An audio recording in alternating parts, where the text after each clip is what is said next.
Alright, I'm back, and I finally have a desk. It has been long coming. I am so excited. Like, there's actually stuff here now that I can actually set up on. Look at this. This is actually pretty cool. Like, this is my desk. There's a bunch of crap on here that I probably shouldn't be showing on camera, but anyway, it has shelves. You see the M card on the top there, mouse guard on the side there.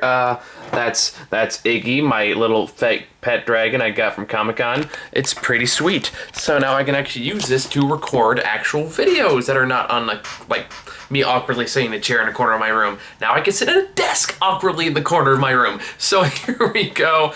This is Daredevil Season 2. I'm finally gonna get my way through this thing. I'm on episode 8 now, so my count I have about 9, 10, 11, 12...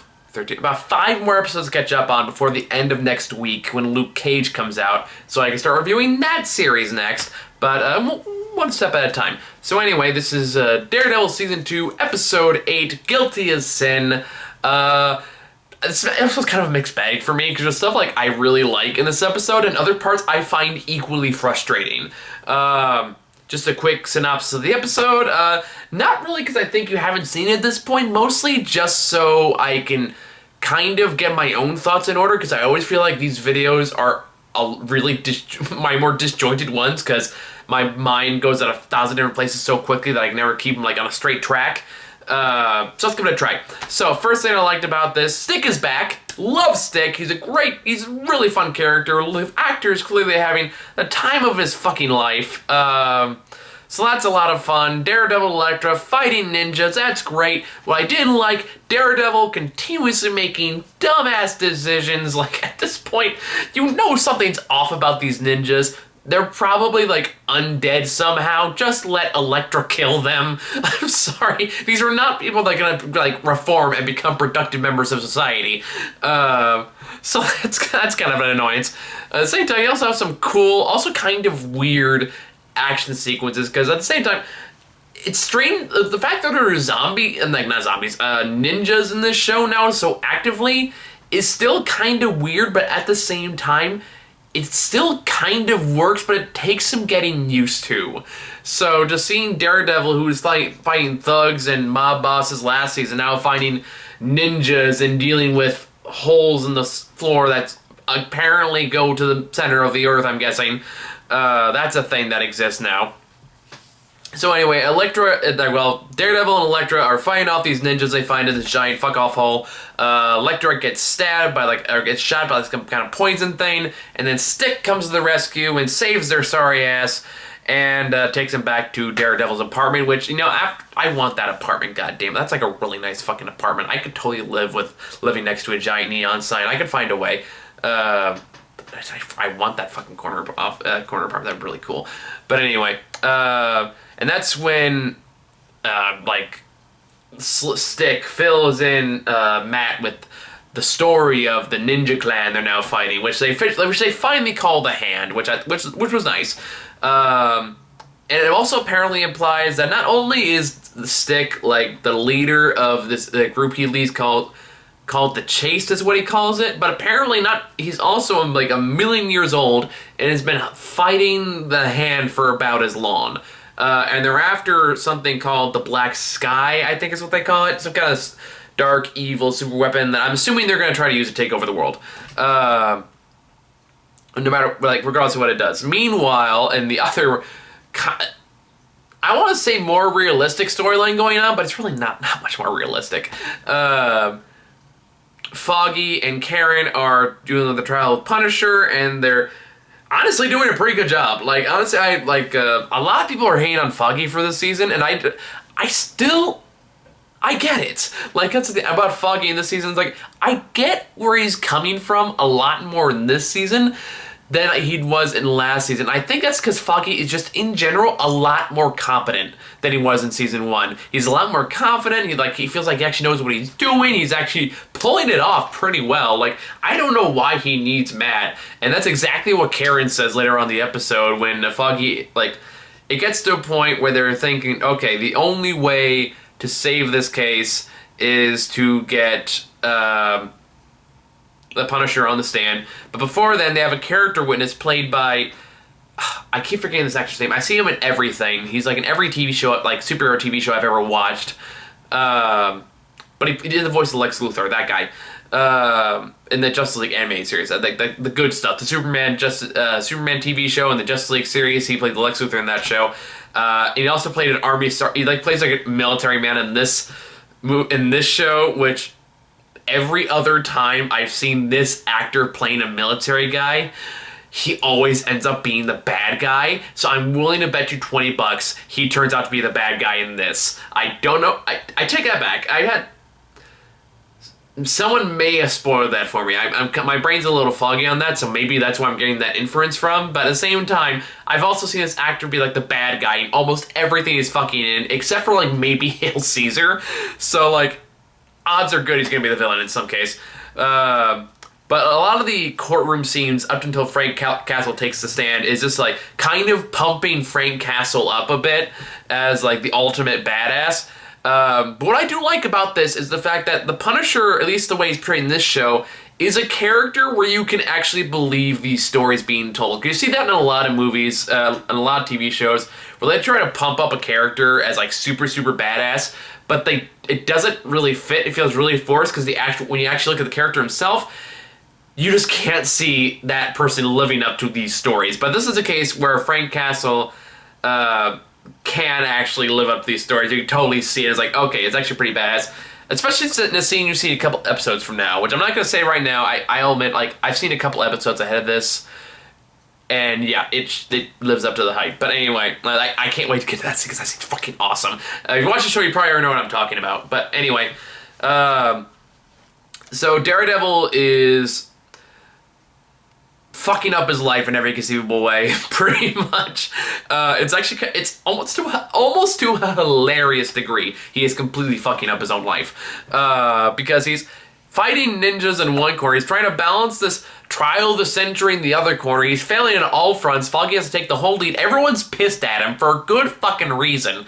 But when it gets to the point where Foggy is convinced that only Matt Murdock can talk to Frank Castle on the stand. Like, he's the only one that can convince him to tell the heartbreaking monologue he gave earlier on the season. And that's the only chance he has to, like, set everything right. That's the only hope they have for, like, even getting close to winning this case. So, Karen is the one that decides to go over there and tell him, because I don't know why they couldn't just call him, or Foggy couldn't go over there, but apparently Karen had to do it. So Karen does it, only to find him with Elektra on the bed having a heart-to-heart, not fucking, unfortunately, but they're having a heart-to-heart, and Karen immediately assumes, oh, he's cheating on me, which, okay, that's fair.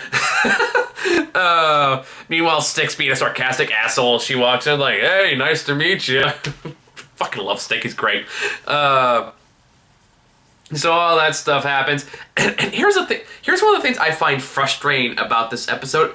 I just don't understand why Matt Murdock just doesn't tell Karen he's Daredevil. I don't get why. Like, that makes no sense to me. I do not get it. Like, it would just solve so many problems. Like, oh yeah, I can't do this because I'm Daredevil. I mean, granted, a lot of the other things you try to explain would make no sense, but at least, you know, that would at least give you some context to give her. So, like, at the end, like, towards the end, when Karen gets all pissed, it's like, I don't care if you're, like, sleeping with a harem of women, or doing this, or doing that, or you're in a fight club. And I was like, at the same time, I was like, why not just tell her? And then my brain made the scenario of what would happen if you tried to explain exactly what was going on. It's kind of hilarious thinking about. Because, like, no, you don't understand. I'm Daredevil. Really? You're a devil. Yeah, and I'm fighting an army of ninjas with my old mentors over 1,000 years old, with this cult that has been alive for centuries, and I'm also dealing with my crazy ex-girlfriend, who also is a ninja, also trained with stick, and is helping me fight ninjas in this incredibly fuck-all hole that goes to the center of the earth, where there's probably dinosaurs or something. Might as likely as anything else in this case, but that explains everything. I think we're okay now. Is that true? I'm gonna go back in the courthouse. I'm gonna get a restraining order. No, don't do that. Anyway, sorry, man. That was amateur theater by Michael the Comic Nerd. Anyway, so after all that happens, Matt Murdock. Honestly, I kind of found the stuff with the ninjas was more interesting than the court stuff until you get to the part where Frank Castle gets on the stage and Matt Murdock does show up. He does cross-examine him, although I don't think he knows what cross-examining means. And I think he got confused with the closing statement, because I'm watching this.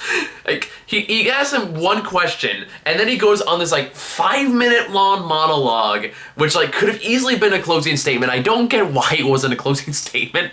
No, I know why, because they want Frank Castle on the stand, and they want him to have the blow-up he has. That just immediately makes him the coolest goddamn person in the room, and just, like... Just basically stands up, says, fuck all of you, I'm the Punisher, I do it all again, fuck you, fuck you, fuck you, you're cool, Karen, fuck you, I'm out. And then he just gets carted off to jail. But before then, Matt Murdock goes on this huge, long vigilante, like, monologue that has nothing to do with cross-examining or even treating the witnesses hostile. He's not even talking to the witness. He's literally addressing the jury personally. Just saying, you as a jury, he's like, do you not know what a cross-examination is? That is not what you do with a cross-examination. In a cross-examination, you ask questions. You ask a question to the defendant. The defendant does the talking, not you. You wait for a closing statement. But I'm still shocked that the district attorney, who's sitting right over there, doesn't go, objection. Hi. Is there a question here at all at any point in the near future? Just spitballing that. So all that happens. And then what happens after that? Oh, yeah, and then after that fiasco happens, it's a gigantic shit show. Foggy disavows him. This is a case where, like, this is the one case where I feel like I don't really understand why they blamed Matt Murdock for this in particular, because I feel like the way that this was set up and the way that Frank Castle just kind of exploded in the stand, he was going to do this from the get-go, so I don't really know why they blame Matt Murdock for that. Mostly, I guess, I don't know, as this, like, scapegoat. But anywho, so Foggy disavows him, Karen disavows him, he's lost his best friend, he's lost his girlfriend, so he goes back over to Elektra, and at this point, like, the only thing he hasn't lost is his fucking apartment. It goes back over to Elektra in bed, and it just goes into, like, I've lost everything, but at least I have this beautiful,